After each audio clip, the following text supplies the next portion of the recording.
অনেকটা বেশি বড় বড় দুর্গার ক্রেজ প্লাইয়ের ওপর পরপর এরকম অনেকটা উঁচু। এই হচ্ছে ত্রিধারার প্রতিমা। কলকাতার দুর্গাপুজোর মানচিত্রে বেশ কিছু পুজো এমন থাকে যেগুলো দাগ কেটে যায়, যেরকম দেশপ্রিয় পার্কের 2015 সালের দুর্গাপুজো সব থেকে বড় দুর্গা আমাদের মনে আছে। আর আবারও 2025 সালে নাকি বড় দুর্গা বা বড় কিছু হতে চলেছে দেশপ্রিয় পার্কে। খুঁটি পুজোয় ঠিক তেমনটাই বলেছিল দেশপ্রিয় পার্কের দুর্গাপুজোর যারা কর্মকর্তা তারা। আর তাই জন্যই চলে আসলাম দেখতে কতদূর মণ্ডপ এগালো। তবে সবার আগে বলে দিই, যারা জেলা থেকে বা বিভিন্ন জায়গা থেকে দেখছেন, যারা কলকাতা সেভাবে আসেন না, বলে দিই যে দেশপ্রিয় পার্ক আসতে গেলে কালীঘাট মেট্রো স্টেশন একদম কাছে, আর এদিকে রয়েছে বালিগঞ্জ স্টেশন অর্থাৎ রেলওয়ে স্টেশন একদম কাছে। প্রত্যেক বছরই এই মাঠটার মধ্যেই যে জিগজ্যাগ লাইন থাকে, সেই লাইনের মধ্যে দিয়ে আমরা প্রবেশ করি দেশপ্রিয় পার্কের এই বিরাট মণ্ডপে। কলকাতায় বেশ কিছুদিন ধরে বৃষ্টি হওয়ার জন্য এখন এই মাঠটা পুরোপুরি কাদায় ভরা। ওদের এন্ট্রি গেটটা থাকে, এটা প্রত্যেক বছরই সেমই এন্ট্রি গেট থাকে। তবে মণ্ডপের আকারের দিক থেকে যদি আমি বলি আপনাদেরকে, এবছর যে মণ্ডপের আকারটা কিন্তু অনেকটাই বড় হয়েছে। প্রত্যেক বছরই বড় থাকে, কিন্তু এবছর অনেকটা বেশি বড় দেখতে পাচ্ছি। এবছরের শিল্পী রাজুদা, বনগাঁর থেকে রাজুদা, তিনি কিন্তু এবছর করছেন এই সুন্দর মণ্ডপ। যেহেতু আমি মাঠের মধ্যে থেকে হাঁটছি, পুজোর সেই ফিলটা হয়তো লাস্ট ইয়ারের পুজোর ফিলটা আমি আপনাদেরকে মানে বোঝাতে পারবো না, সেটা আমি পাচ্ছি। ধীরে ধীরে আমি একদম সামনের অংশটাতে চলে আসলাম। বাঁশের কাজ বলা চলে অনেকাংশে এগিয়ে গেছে। সামনের অংশটাতে দেখতে পাচ্ছি এরকম বাঁশের অনেকটা বড় স্ট্রাকচার রয়েছে, এবং যে মেন মণ্ডপ, এই যে ত্রিপলটা দেখতে পাচ্ছেন আপনারা, যে নীল কালারের ত্রিপলটা দেখতে পাচ্ছেন, সেটা হচ্ছে মেন মণ্ডপ। তবে বাঁশের কাজ অনেকাংশে এগিয়েছে সামনের এই অংশটা জুড়ে। কিন্তু আমরা যেটা বোঝা যাচ্ছে সেটা হচ্ছে সামনেটা মনে হয় কোনোরকম কোনো গেট যেহেতু থাকে না, ওদের মেনলি প্রবেশপথটা, এন্ট্রান্সটা থাকে হচ্ছে এদিক থেকে, এবং মানুষজন এক্সিট করে এখান থেকে। মানে ওদের সামনে একদম ফ্রন্টে কোনো যে এন্ট্রান্স সেটা কিন্তু থাকে না। বিগত বছরের কথা অনুযায়ী আমি বললাম আপনাদের। এবার চলুন আস্তে আস্তে ভিতরের অংশটাতে যাওয়া যাক, একদম ভিতরটাতে। এখানে কিছু ইতিউতি বাঁশ পড়ে রয়েছে। যারা কাজ করছেন, যারা শিল্পীরা কাজ করছেন, তারা ধীরে ধীরে বাঁশকে বিভিন্ন সাইজ করে মানে বাঁশ দিয়েই টোটাল যে একটা স্থাপত্য বা কিছু গড়ে তোলেন তারা প্রত্যেক বছর, সেটাই এবছরও করার চেষ্টা হচ্ছে, সেটাই দেখতে পাচ্ছি। যেদিক থেকে আমরা এন্ট্রি করি সেই দিকটাতে আমি চলে এসেছি। এই জায়গাটাতে এরকম একটা ছোট মানে বলা যেতে পারে টেম্পোরারি যে ওয়ার্কশপ, সেটা এখানটাতে রয়েছে। এখানে বেশ কিছু বাটামের যে কাঠামো সেগুলো রেডি করা হচ্ছে। এই দিকের অংশটাতেও দেখতে পাচ্ছি বেশ কিছু বাটামের কাঠামো, যেগুলো পুরোপুরি স্কোয়ার বর্গক্ষেত্র আকারে রয়েছে। এই হলো ওদের এন্ট্রান্সটা, মেন যেখান থেকে আমরা প্রবেশ করব। মেন যে প্ল্যাটফর্মটা অর্থাৎ নিচের ফ্লোরটা, সেই ফ্লোরটা কিন্তু রেডি হয়ে গেছে। টোটাল অংশ জুড়েই ফ্লোর রেডি হয়ে গেছে। এবং শুধুমাত্র ফ্লোর নয়, আমি দেখাই আপনাদেরকে, এ দেখুন প্লাইয়ের ওপর এরকমভাবে কিন্তু মানে যে ডিজাইনের কাজ, সেই ডিজাইনের কাজও আমি দেখতে পাচ্ছি টোটাল এই অংশ জুড়ে। আচ্ছা, আরও একটা ব্যাপার যেটা আমি দেখতে পাচ্ছি, ভিতরটা ঢুকে কোনো একটা মহল বা কিছু সেরকম যে ফিল, সেটা আমি পাচ্ছি। তার কারণ এই মানে ভিতরের এই আর্কিটেকচারটা খানিকটা ঠিক এরকমটাই লাগছে। এখানে এরকম কিছুটা অনেকটা জায়গা রয়েছে, হয়তো কিছু আইডল বা কোনো স্কাল্পচার এই জায়গাগুলোতে বসবে। এই হলো ফ্রন্টটা থেকে, মানে আমি ঢুকলাম তো এদিক থেকে ফ্রন্টটা দেখাচ্ছি, যেখানে মা দুর্গা থাকবেন সেই জায়গাটা। ওদের 3টে ধাপ দেখতে পাচ্ছি, একটা ধাপ ওপরের দিকে সিঁড়ির মতো করা এই জায়গাটা।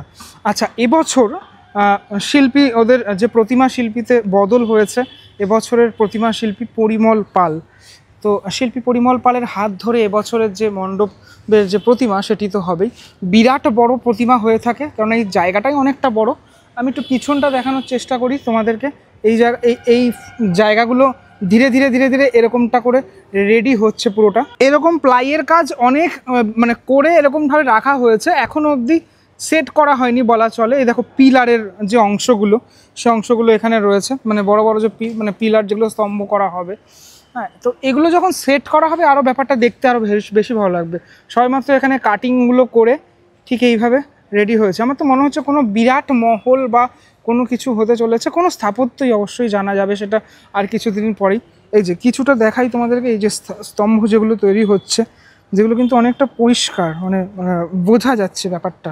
অনেক জায়গাতে বোঝা যায় না, এখানে বোঝা যাচ্ছে। তবে বলা চলে দেশপ্রিয় পার্কের এই বিরাট আকারের কিছু মানে 10 বছর পর আবারও পুজোর ডেস্টিনেশন এই দেশপ্রিয় পার্ক, যেটা ওনারা দাবি করেছিলেন খুঁটি পুজোর সময়টাতে, আমাদের সবাইকে বলেছিলেন, সেটা আবারও যে ফিল পেতে চলেছি আমরা, সেটাই দেখার বিষয় কতটা পাই। এই ফ্রেমটা যদি তোমাদেরকে দেখাই, দেখো এই ফ্রেমটা দেখলেই বুঝতে পারবে পরপর এরকম একটা রাজমহল বা এরকম মন্দির বা কিছুতে যখন যেরকমটা থাকে ঠিক সেরকমভাবেই রেডি হচ্ছে।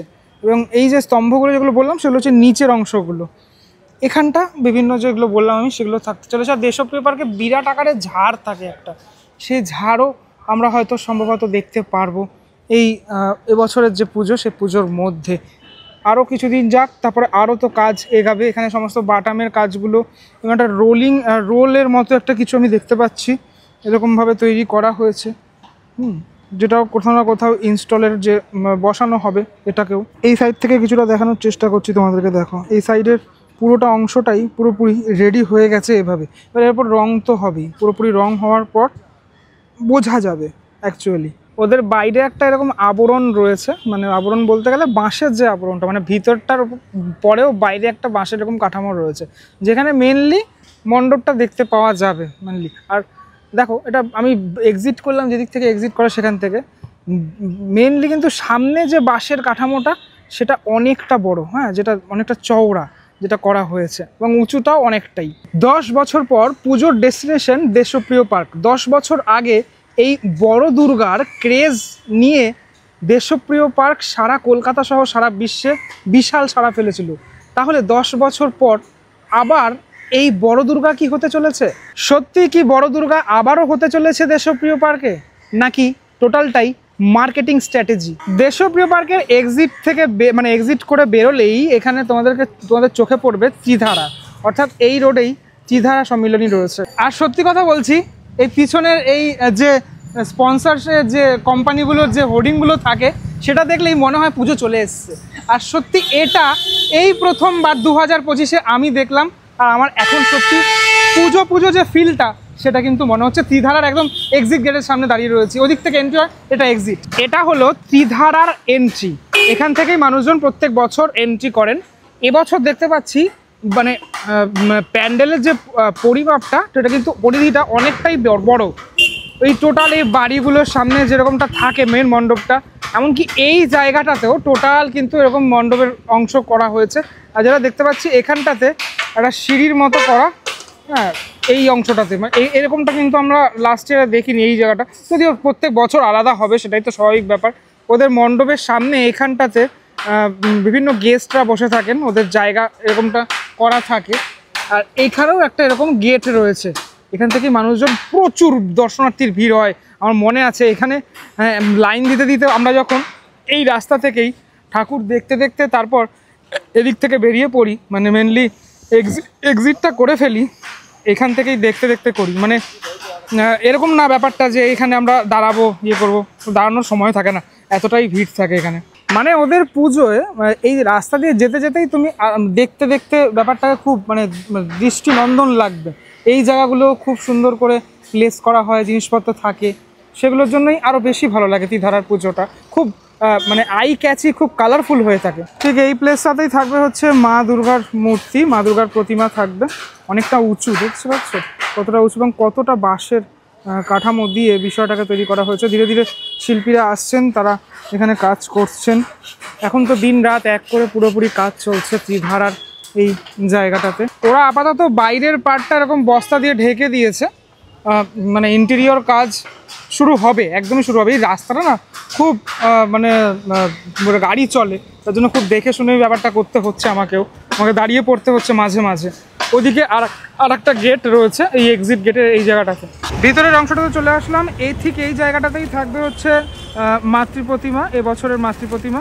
এটা কিন্তু অনেকটা উঁচু অংশ, ঠিক আছে, এই জায়গাটাই অনেকটা উঁচু অংশ। এরকম পিছনে বিভিন্ন অট্টালিকার গুলো রয়েছে, সেখানেই একদম সামনের অংশটাতেই এই উঁচু স্টেজের মতো অংশটাতেই যেখানটাতে প্রতিমা থাকবে। আমি ঢুকলাম এখান থেকে, আর এই জায়গাটাতে এরকম বড় একটা স্টেজের মতো অংশ যেই জায়গাটা করা হয়েছে, এখানটা জানি না আমি কি থাকবে, এইখানটা কি থাকতে চলেছে সেটা এখন অবধি বোঝা যাচ্ছে না। পুরোপুরি অনেকটা উঁচু এই জায়গাটা। ত্রিধারার আপনাদের মণ্ডপ তো দেখালাম, এই হচ্ছে ত্রিধারার প্রতিমা। দেখতে পাচ্ছেন যে প্রতিমা তৈরি হচ্ছে ধীরে ধীরে, আর ধীরে ধীরে এই প্রতিমা রূপ পাবে যখন আমরা দেখতে পারবো একদম অন্য মানে ত্রিধারার যে প্রতিমা হয়ে থাকে প্রত্যেকবার সেরকম ধরনের যে প্রতিমা সেটা হতে চলেছে।